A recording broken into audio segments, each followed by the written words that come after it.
ఇంట్లో హాల్లో అందరూ ఉన్నప్పుడు ధాన్యలక్ష్మి రాజు వచ్చిన వెంటనే ఇలా అంటూ ఉంటుంది. అత్తయ్య, ఈరోజు నేను ఒక నిర్ణయం తీసుకున్నాను. ఈరోజు మొత్తం నిజమేంటో తెలుసుకోవాలనుకుంటున్నాను. నాకు నిజం తెలియాలి అత్తయ్య అని చెప్పి బామ్మతో అక్కడ ఉన్న ధాన్యలక్ష్మి అంటూ ఉంటుంది. ఆ మాట వినగానే అక్కడ ఉన్న రాజు అయితే మీకేం నిజం తెలియాలి పిన్ని అని చెప్పి అడుగుతూ ఉంటాడు. దాంతో అక్కడ ఉన్న ధాన్యలక్ష్మి ఇలా అంటూ ఉంటుంది. అసలు నువ్వు ఎందుకు ఈ నిజం దాస్తున్నావు? కావ్య కడుపులో పెరుగుతున్న బిడ్డని ఎందుకు చంపాలని అనుకుంటున్నావు? నువ్వు ఈరోజు నిజం చెప్పాల్సిందే, లేదంటే నేను ఊరుకునే ప్రసక్తే లేదు. అసలు నువ్వు ఇలా చేయబట్టే ఈ ఇంట్లో మళ్ళీ మళ్ళీ ఏదో ఒక కారణం చేత తగువులు అవుతూనే ఉన్నాయి. ఈ గొడవలన్నింటికీ కారణం నువ్వే. ఎందుకు నువ్వు ఇలా చేస్తున్నావు? నువ్వు కానీ నిజం చెప్పకపోతే నేను నా నిర్ణయం తీసుకోవాల్సి వస్తుంది అని చెప్పి ధాన్యలక్ష్మి అంటుంది.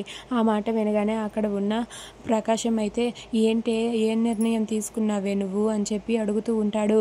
ఇక దాంతో ధాన్యలక్ష్మి ఇలా అంటూ ఉంటుంది. రాజు కానీ నిజం చెప్పకపోతే ఇప్పుడే ఈ క్షణమే మీరు నేను మన కొడుకు కోడల్ని తీసుకొని ఈ ఇంట్లో నుండి బయటకు వెళ్ళిపోదామని చెప్పి ధాన్యలక్ష్మి అంటుంది. ఆ మాట వినగానే అక్కడ ఉన్న రాజ్, కావ్య, ఇంట్లో వాళ్ళందరూ కూడా ఒక్కసారిగా షాక్ అయిపోతారు. ఇక ఈ ఇంట్లో నుండి మనం దూరంగా వెళ్ళిపోయి వేరే కాపురం పెడదామని చెప్పి ధాన్యలక్ష్మి అంటుంది. ఆ మాట విని అక్కడ ఉన్న వాళ్ళందరూ కూడా ఒక్కసారిగా షాక్ అయిపోతారు. ఇంతలో అక్కడ ఉన్న రాజు మాత్రం వాళ్ళ పిన్ని అన్న మాటలకు ఏమాత్రం కరగకుండా తనైతే మీ నిర్ణయం మీరు తీసుకున్నప్పుడు ఇంకెందుకు ఆలస్యం పిన్ని, మీరు అనుకున్నట్లుగానే చెయ్యండి.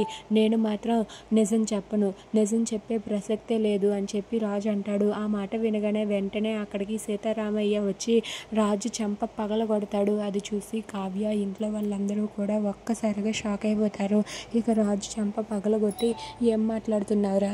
అసలు నీ కారణంగానే ఈ ఇంట్లో అన్ని గొడవలు మొదలయ్యాయి, నీ కారణంగానే ఇదంతా జరుగుతుంది అంటూ రాజుని వాళ్ళ తాతయ్య అందరి ముందు చెంప పగలగొట్టి అనరాని మాటలు అంటూ ఉంటాడు. ఇక అది విని అక్కడ ఉన్న వాళ్ళందరూ కూడా ఒక్కసారిగా షాక్ అయిపోతారు.